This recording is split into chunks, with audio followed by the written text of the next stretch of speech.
నమస్తే, welcome to జనబేరి news. ముందుగా headlines.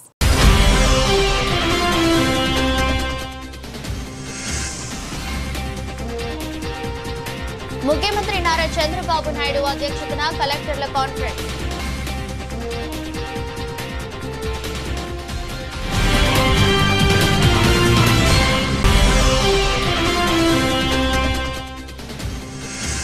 మహిళా కాంగ్రెస్ 41వ ఆవిర్భావ దినోత్సవ వేడుకలు. ఈ ఆవిర్భావ దినోత్సవ వేడుకల స్ఫూర్తితో మహిళలు ఐక్యంగా ముందుకు సాగాలని మహిళా కాంగ్రెస్ రాష్ట్ర అధ్యక్షురాలు లామ్ తాసియా కుమారి.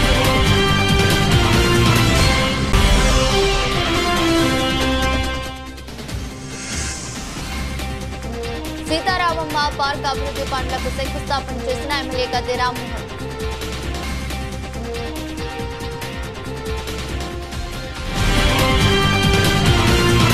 ఎన్నికల్లో ఇచ్చిన హామీల మేరకు కూటమి ప్రభుత్వం భవన నిర్మాణ కార్మికుల సంక్షేమ బోర్డును పునరుద్ధరించాలని బిల్డింగ్ వర్కర్స్ యూనియన్ రాష్ట్ర అధ్యక్షులు దార్లపల్లి రమణారావు డిమాండ్ చేశారు. రాష్ట్రంలో భవన నిర్మాణ సంక్షేమ బోర్డులో దాదాపు 22 లక్షల మంది కార్మికులు రిజిస్ట్రేషన్ చేయించుకున్నారని స్పష్టం చేశారు. సంక్షేమ బోర్డు అమలులో లేకపోవడం వల్ల కార్మికులు సంక్షేమ ఫలాలు అందుకోలేకపోతున్నారని ఆవేదన వ్యక్తం చేశారు. AP building and other construction workers union ఆధ్వర్యంలో రాష్ట్ర లేబర్ కమిషన్ కార్యాలయం ముట్టడి కార్యక్రమం పుష్ప హోటల్ సెంటర్లో రాష్ట్ర లేబర్ కమిషనర్ కార్యాలయం వద్ద సోమవారం నిర్వహించారు. ఈ కార్యక్రమంలో వేలాది మంది కార్మికులు పాల్గొని ప్రభుత్వానికి వ్యతిరేకంగా నినాదాలు చేశారు. ఈ సందర్భంగా దార్లపల్లి రమణారావు మాట్లాడుతూ 2009లో అమల్లోకి వచ్చిన భవన నిర్మాణ సంక్షేమ బోర్డు 2019 వరకు కొనసాగిందన్నారు. 2019 తర్వాత సంక్షేమ బోర్డు నిర్వీర్యమైందన్నారు. గత ఎన్నికల్లో కూటమి ప్రభుత్వం సంక్షేమ బోర్డులో పునరుద్ధరిస్తామని హామీలు ఇచ్చిందన్నారు. ఇచ్చిన హామీలను ఇప్పటి వరకు అమలు చేయలేదన్నారు. ప్రభుత్వం కార్మికుల సంక్షేమాన్ని దృష్టిలో పెట్టుకుని సంక్షేమ బోర్డును వెంటనే అమలు చేయాలన్నారు. సంక్షేమ బోర్డులో 3600 కోట్లు ఉన్నాయని, ప్రభుత్వం ఒక్క పైసా కూడా బోర్డు కోసం వెచ్చించాల్సిన అవసరం లేదన్నారు. ఇచ్చిన హామీలు అమలు చేయకపోతే రాష్ట్ర వ్యాప్త ఉద్యమం చేస్తామని హెచ్చరించారు.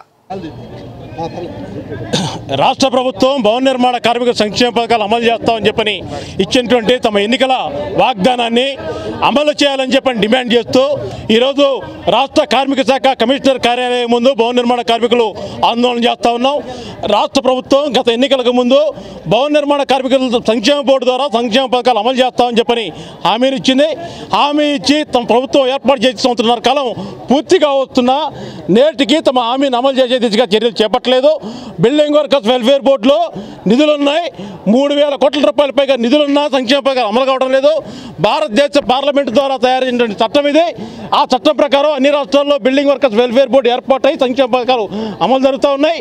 పక్కనే ఉన్నటువంటి తమిళనాడు రాష్ట్రంలో భవన నిర్మాణ కార్మికుడు ప్రమాదవశాత్తు చనిపోతే 10 లక్షల రూపాయలు బీమా ఇస్తూ ఉన్నారు.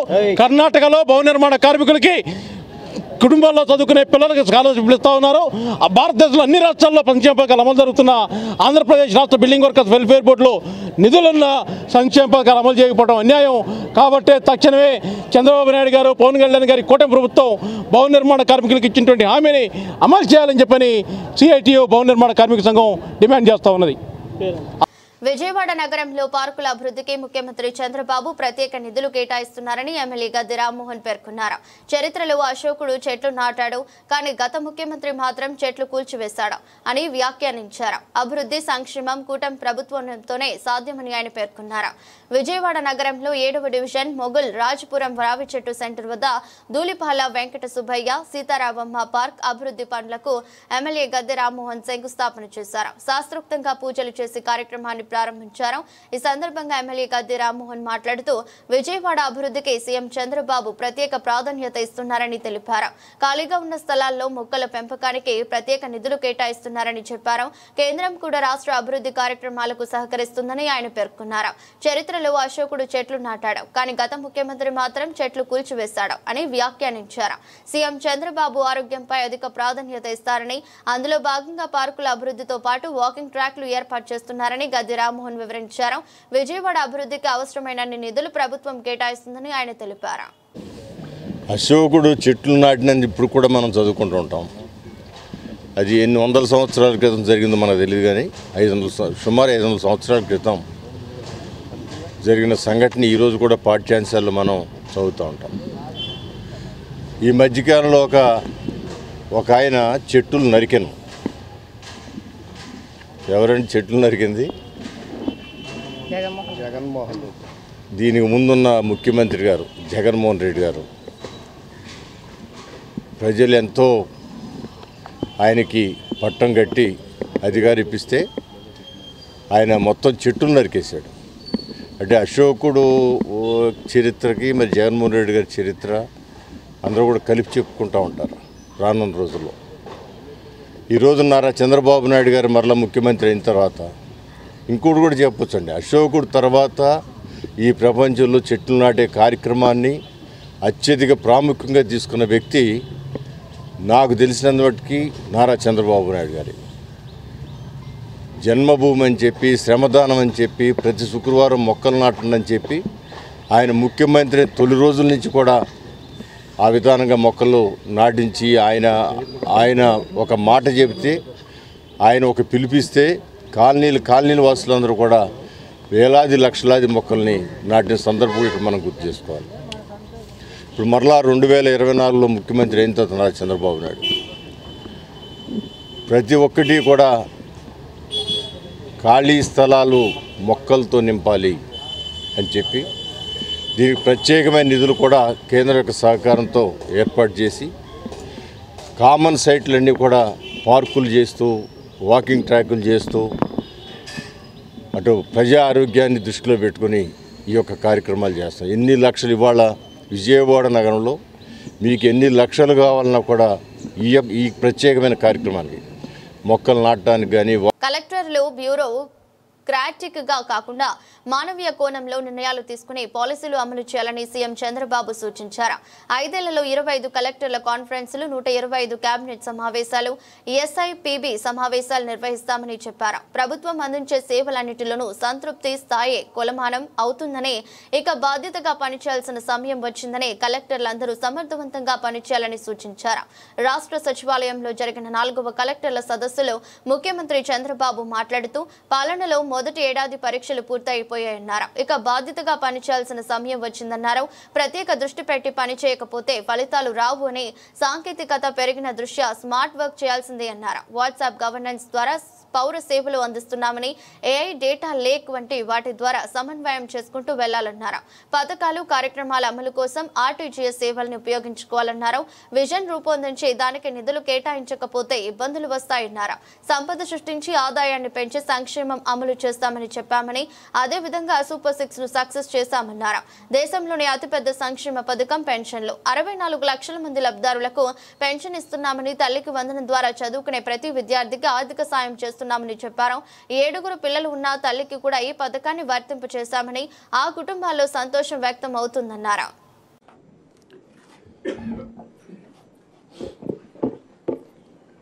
గౌరవనీయులు రెవెన్యూ శాఖ మంత్రులు అనగాన సత్యప్రసాద్ గారు, గౌరవ చీఫ్ సెక్రటరీ, సహచర మంత్రివర్గ సభ్యులు, జిల్లా కలెక్టర్లు, సీనియర్ అధికారులు అందరికీ కూడా నమస్కారాలు, అభినందనలు, శుభాభినందనలు.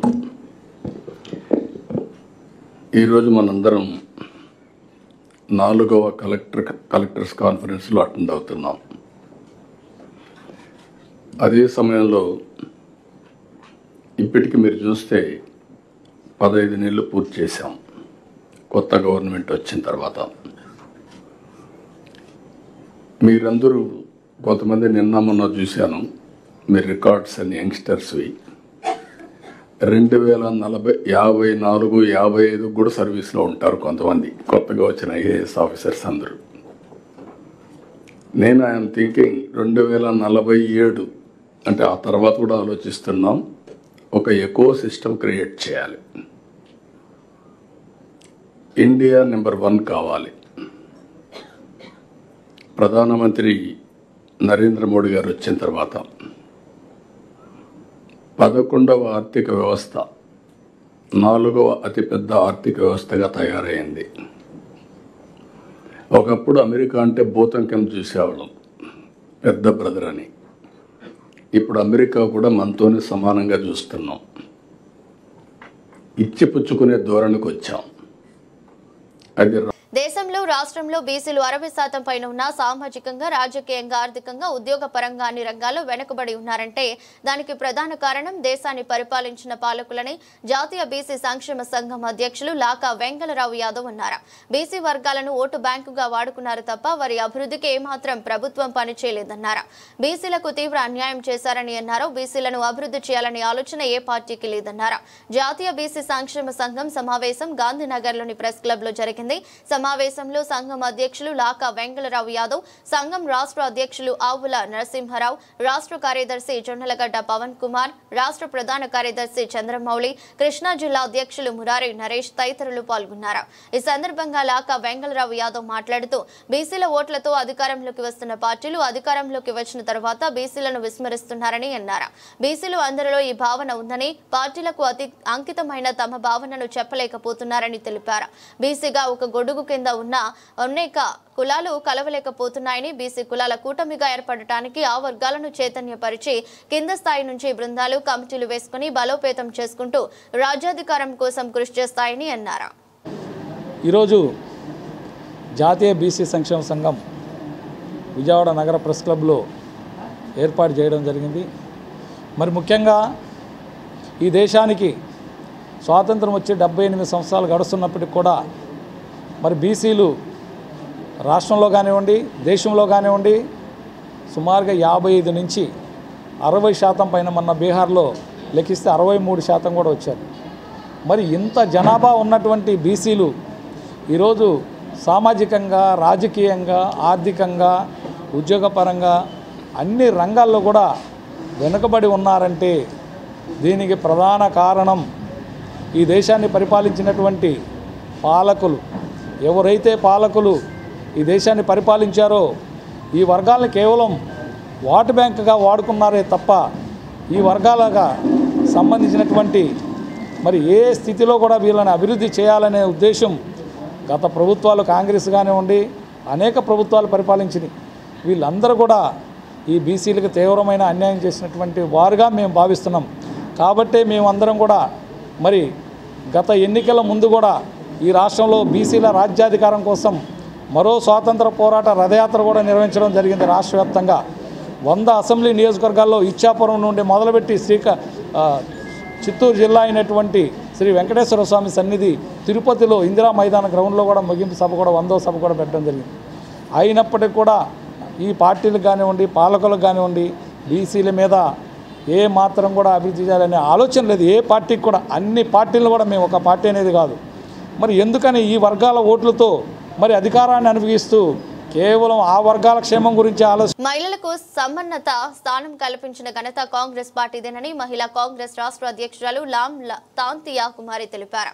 దేశాభివృద్ధిలో మహిళలు ప్రముఖ స్థానం కల్పించాలనే ఉద్దేశంతో ఇందిరాగాంధీ మహిళా కాంగ్రెస్ ను స్థాపించారని ఆమె వివరించారు. అధికారంలో ఉన్న ప్రభుత్వాలు కూడా మహిళలకు ఉన్నత స్థానాలు ఇవ్వాలని సూచించారు. మహిళా కాంగ్రెస్ 41వ ఆవిర్భావ దినోత్సవ వేడుకలు పెజ్జోనిపేటలోనే ఇందిరాగాంధీ విగ్రహం వద్ద ఘనంగా జరిగాయి. మహిళా కాంగ్రెస్ నగర అధ్యక్షురాలు మండేపూడి సునీత నేతృత్వంలో జరిగిన ఈ వేడుకలలో రాష్ట్ర మహిళా కాంగ్రెస్ అధ్యక్షురాలు తాంతియా కుమారి, సిటీ కాంగ్రెస్ అధ్యక్షుడు నరహరిశెట్టి నరసింహారావు, ఇతర కాంగ్రెస్ నేతలు పాల్గొన్నారు. ఈ సందర్భంగా తాంతియా కుమారి మాట్లాడుతూ మహిళలకు సమున్నత స్థానాన్ని కల్పించాలనే ఉద్దేశంతో ఇందిరాగాంధీ మహిళా కాంగ్రెస్ విభాగాన్ని స్థాపించారని తెలిపారు. ఇందిరాగాంధీ స్ఫూర్తితో మహిళలందరూ శక్తివంతులు కావాలని ఆకాంక్షించారు. ఆకాశంలో సగంగా ఉన్న మహిళలు అభివృద్ధిలో కూడా భాగస్వాములు కావాలనే ఉద్దేశంతో మహిళా విభాగంతో అనేక కార్యక్రమాలను ఇందిరాగాంధీ నిర్వహించారని తెలిపారు.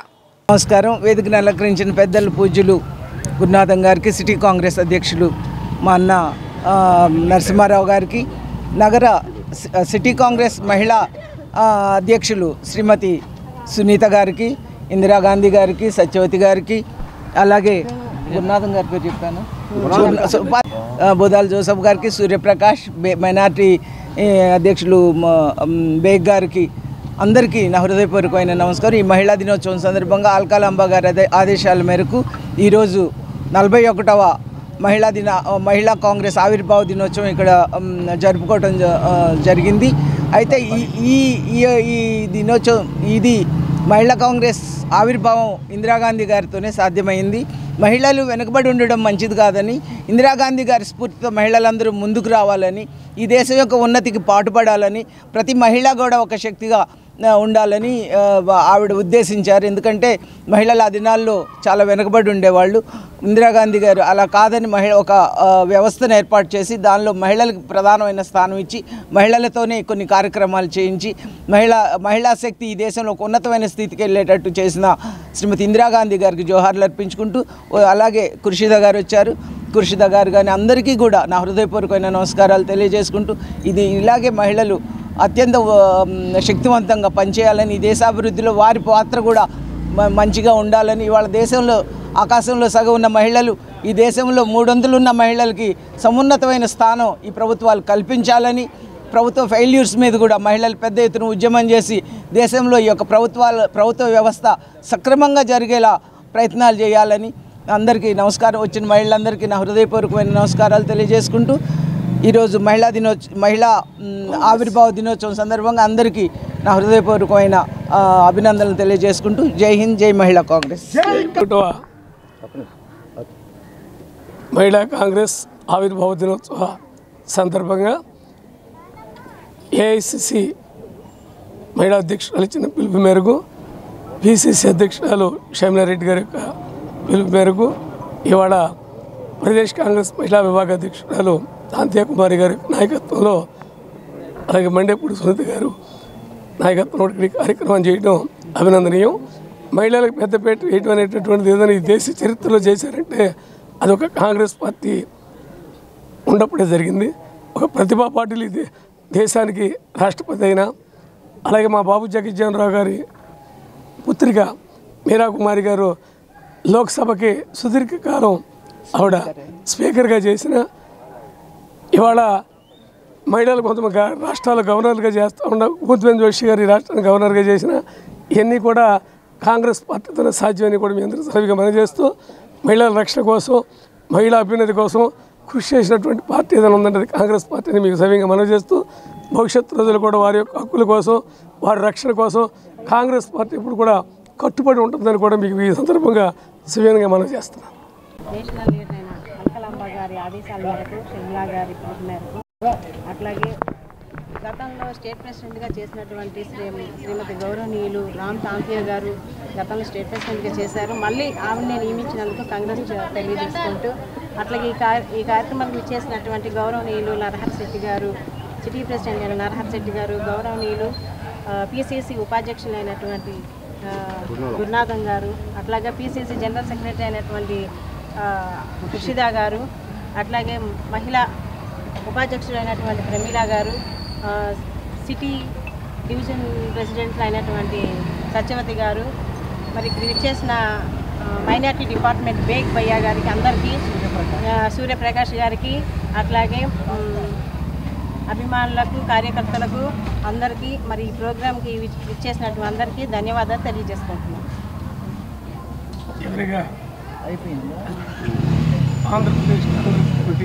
మెడికల్ రిప్రజెంటేటివ్స్ ని హైలీ స్కిల్ వర్కర్స్ గా గుర్తించాలని, వారికి 26,900 జీతం చెల్లించాలని Andhra Pradesh medical and sales representatives union రాష్ట్ర ప్రధాన కార్యదర్శి వెంకటరావు డిమాండ్ చేశారు.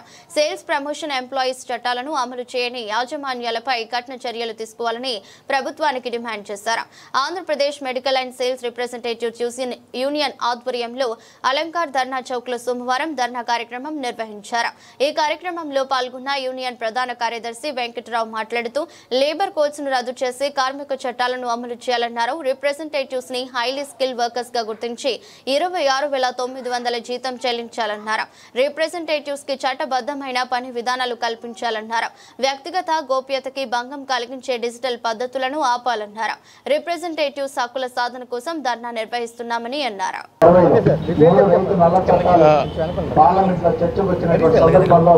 US Ravikumar, Andhra Pradesh medical and sales representatives union రాష్ట్ర సంయుక్త ప్రధాన కార్యదర్శి. ఈరోజు ఈ ధర్నా చౌక్ దగ్గర వందలాది మంది మెడికల్ అండ్ సేల్స్ రిప్రజెంటేటివ్స్ వచ్చి ధర్నా కార్యక్రమం నిర్వహిస్తున్నారు. మా ముఖ్యమైన డిమాండ్స్, మెడికల్ అండ్ సేల్స్ రిప్రజెంటేటివ్ని హైలీ స్కిల్డ్ వర్కర్స్గా గుర్తించి కనీస వేతనం 26,900 ఇవ్వాలని చెప్పి, అదేవిధంగా లేబర్ కోడ్స్ అనేవి కార్మిక వర్గం యొక్క గొంతు కోసేటట్టు కేంద్ర ప్రభుత్వం పట్టుకొస్తే ఇక్కడ చంద్రబాబు నాయుడు గారు కానీ వైఎస్ జగన్మోహన్ రెడ్డి గారు కానీ వీరు ఎటువంటి ఆలోచన లేకుండా లేబర్ కోడ్స్ని ఇంప్లిమెంట్ చేసేటట్టు ఆ లేబర్ కోడ్స్కి సపోర్టుగా ఇక్కడ ప్రభుత్వాలు ఉన్నాయి. వాటిని వెంటనే రద్దు చేయాలని, రద్దు చేయడం ద్వారా సేల్స్ ప్రమోషన్ ఎంప్లాయీస్ యాక్ట్ ఏదైతే ఉందో దాన్ని పునరుద్ధరించాలని, సేల్స్ ప్రమోషన్ ఎంప్లాయీస్ యాక్ట్ని ఉల్లంఘించిన యాజమాన్యాలకు జైలు శిక్ష విధించాలని చెప్పి మెడికల్ అండ్ సేల్స్ రిప్రజెంటేటివ్కి ఇప్పటికీ నిర్దిష్టమైన పని విధానం లేదు. 2017లో త్రైపాక్షిక కమిటీ కూర్చున్నాం.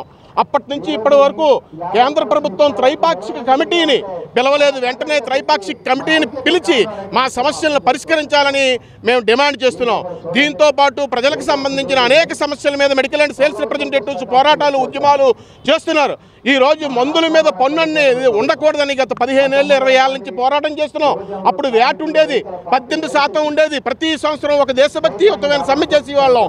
మందుల మీద పన్ను ఉండకూడదని 18% నుంచి 4% తీసుకొచ్చాం. ప్రతి సోమవారం నిర్వహించే ప్రజా ఫిర్యాదుల పరిష్కార వేదికను విజయవాడ నగర పాలక సంస్థ ప్రధాన కార్యాలయంలో గల కమాండ్ కంట్రోల్ రూమ్ లో ప్రజా ఫిర్యాదుల పరిష్కార వేదికను అదనపు కమిషనర్ డాక్టర్ డి చంద్రశేఖర్ నిర్వహించారు. ఈ సందర్భంగా సోమవారం ప్రజా ఫిర్యాదుల పరిష్కార వేదికలో 16 ఫిర్యాదులు ఉండగా అందులో పట్టణ ప్రణాళిక సంబంధించినవి 6, ఇంజనీరింగ్ 8, పబ్లిక్ హెల్త్ 1, రెవెన్యూ 1 మొత్తం కలిపి 16 ఫిర్యాదులను అందుకున్నారు అధికారులు. ఈ కార్యక్రమంలో జాయింట్ డైరెక్టర్ అమృత్, డాక్టర్ లత తదితరులు పాల్గొన్నారు.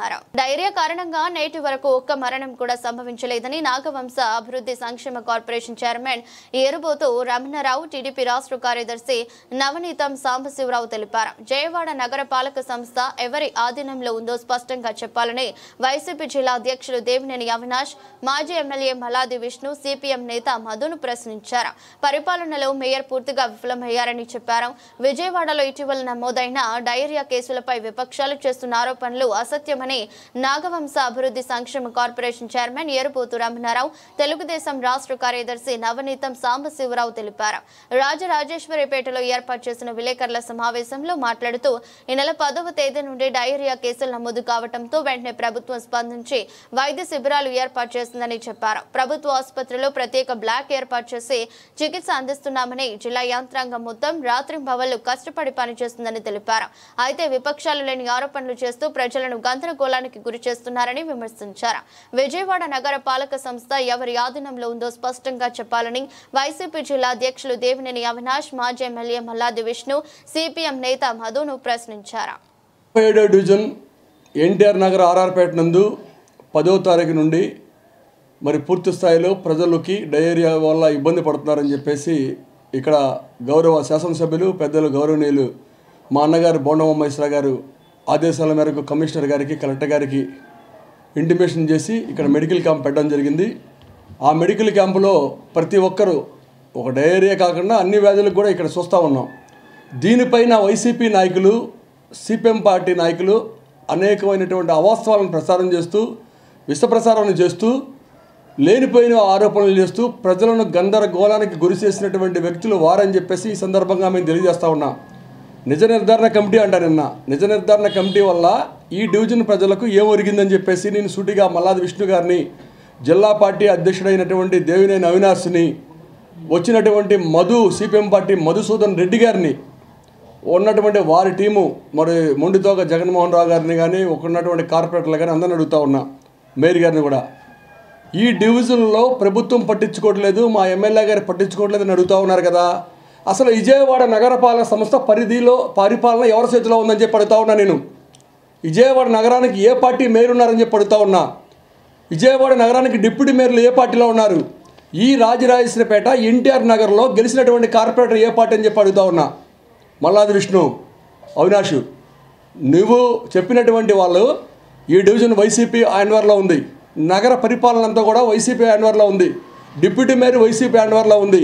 మీకు చేతకాక నగరపాలక సంస్థలో పరిపాలన గాలికి వదిలేసి 3 ముక్కలాట ఆడుకుంటూ ఉన్నటువంటి పరిస్థితుల్లో ఎమ్మెల్యేగా మా ఎమ్మెల్యే ఉమా గారు ఉన్నారు, ఎంపీ గారు ఉన్నారు, మా ప్రభుత్వం ఉంది.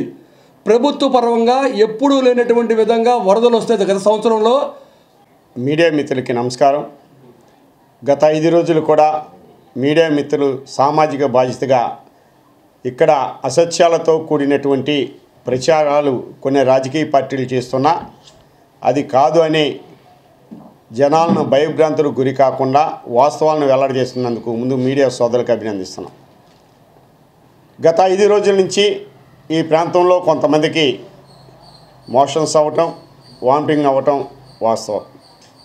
దానికి సంబంధించినటువంటి వారి ఆరోగ్యాన్ని కాపాడేటువంటి బాధ్యత రాష్ట్ర ప్రభుత్వం నుంచి ప్రారంభమయ్యి తక్షణమే ఈ డివిజన్ నడిఒడ్డైనటువంటి జాక్ అండ్ జిల్ స్కూల్లో క్యాంపుని ఏర్పాటు చేసి వెంటనే ప్రభుత్వ హాస్పిటల్లో కూడా సంబంధితమైనటువంటి వార్డులని ఈ డివిజన్ నుంచి వచ్చేటువంటి వారికి ప్రత్యేకంగా ఏర్పాటు చేయడంతో ఒక్క ప్రాణహాని కూడా జరగలేదని రికార్డు పరంగా పేపర్ పరంగా ప్రకటిస్తున్నాం. ఈ 4-5 రోజుల్లో చనిపోయినటువంటి వారు ఎవరైనా ఉంటే వారికి ఆరోగ్యం బాగోకపోవటం వల్ల, కొంతకాలం నుంచి దీర్ఘవ్యాధులు ఉన్నటువంటి వల్ల, లేదంటే ఇతరితర కారణాల వల్ల ఎవరైనా 2-3 చనిపోయి ఉంటే ఉండొచ్చేమో కానీ ఉన్నారు. విజయవాడ గురునానక్ రోడ్లో ఫిజిక్స్ వాలా PW విద్యా సంస్థ ఏపీలో తొలి సమాచార కేంద్రాన్ని ఏర్పాటు చేసింది. సంస్థ senior vice president south India head Amit Singh Rathod, regional academic head Sanjay Kumar Sharma, Vijayawada కేంద్రం నిర్వాహకులు సుధాకర్ రెడ్డి తదితరులు రిబ్బన్ కట్ చేసి జ్యోతి ప్రజ్వలన చేసి పూజా కార్యక్రమాలు నిర్వహించి ప్రారంభించారు. ఈ సందర్భంగా అమిత్ సింగ్ రాథోర్ మాట్లాడుతూ ఆంధ్రప్రదేశ్, తెలంగాణ 2 విద్యా కూడళ్లు అని విద్యార్థులు ఎన్నో ఆకాంక్షలతో నీట్, జేఈకు సన్నద్ధం అవుతుంటారని చెప్పారు. విద్యార్థుల అవసరాలను దృష్టిలో ఉంచుకుని వారికి కౌన్సిలింగ్ చేసేందుకు సమాచార కేంద్రాన్ని విజయవాడలో ఏర్పాటు చేశామన్నారు. ప్రవేశాలకు సంబంధించిన సమాచారం, నీట్, జేఈ పరీక్షలకు ఎలా సాధన చేయాలి అనే అంశాలపై అవగాహన కల్పించేందుకు, సందేహాలను నివృత్తి చేసేందుకు సమాచార కేంద్రంలో కౌన్సిలర్స్, గ్రౌండ్ టీం అందుబాటులో ఉంటుందన్నారు. ఆఫ్లైన్ విద్యాపీఠ సెంటర్ను విజయవాడలో ప్రారంభించేందుకు ప్రణాళికలు చేస్తున్నామని తెలిపారు. నీట్, జేఈ ఫౌండేషన్ కోర్సులకు శిక్షణ పొందేందుకు సిద్ధం అవుతున్న ఏపీ విద్యార్థులు SAT స్కాలర్షిప్ పరీక్షను రాసి 100% ఉపకార వేతనాన్ని పొందవచ్చున్నారు. రిజిస్ట్రేషన్లు ప్రారంభమయ్యాయని, అక్టోబర్లో పరీక్ష ఉంటుందని తెలిపారు. PW and JV partner Sudhakar Reddy Srinivas మాట్లాడుతూ జేఈ, నీట్ వంటి పరీక్షలపై కౌన్సిలింగ్ పొందడానికి విద్యార్థులు సమాచార కేంద్రాన్ని సందర్శించవచ్చునన్నారు. PW ఇన్ఫో సెంటర్, PW బ్యాచ్ల అడ్మిషన్లు, ఆర్థిక సహాయం, రిజిస్ట్రేషన్ గురించి సమాచారం కోసం వన్ స్టాప్ గమ్యస్థానంగా పనిచేస్తుందన్నారు. ఈ కార్యక్రమంలో ఫిజిక్స్ వాలా సంస్థ ప్రతినిధులు పాల్గొన్నారు. My name is Amit Singh Rathore and I am working as the Senior Vice President in Physics Wala, managing the entire Maharashtra and South India academics and business. I would like to welcome and thank all of you for joining us today in the launch ceremony of our first information center in the state of Andhra Pradesh. Before we talk about our opening this center in Andhra Pradesh, I will talk a bit about the organization. We are an online first organization, and the offline centers we started first in the year 2022, and from 2022 till now we have almost 198 centers across the country.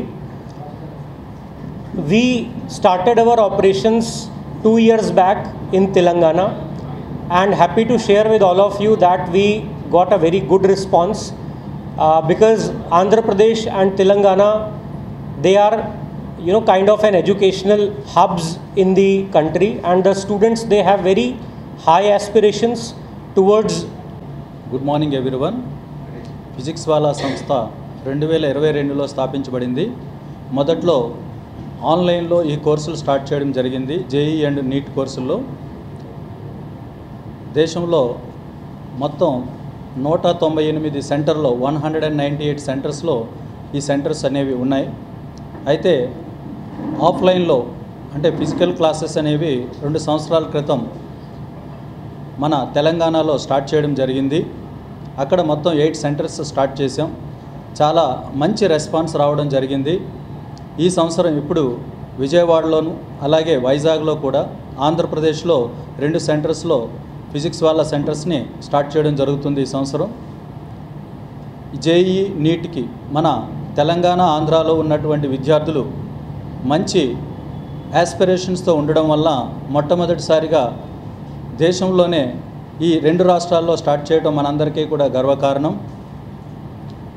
అలాగే ఇంకా అంటే మొత్తం చెప్పినాను తెలుగులో. Next any questions?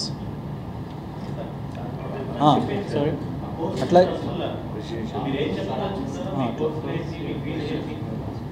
వార్తలు ముగించే ముందు మరోసారి హెడ్లైన్స్.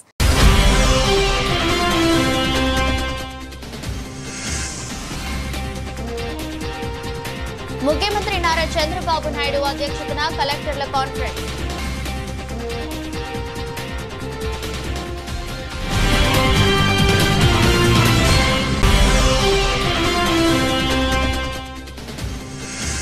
మహిళా కాంగ్రెస్ 41వ ఆవిర్భావ దినోత్సవ వేడుకలు. ఈ ఆవిర్భావ దినోత్సవ వేడుకల స్ఫూర్తితో మహిళలు ఐక్యంగా ముందుకు సాగాలని మహిళా కాంగ్రెస్ రాష్ట్ర అధ్యక్షురాలు లాం తాసియా కుమారి.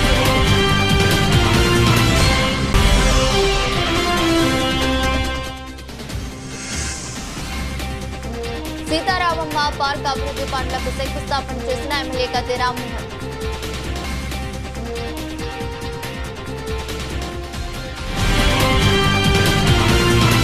ఇది బులెటిన్. మరో బులెటిన్లో మళ్ళీ కలుద్దాం.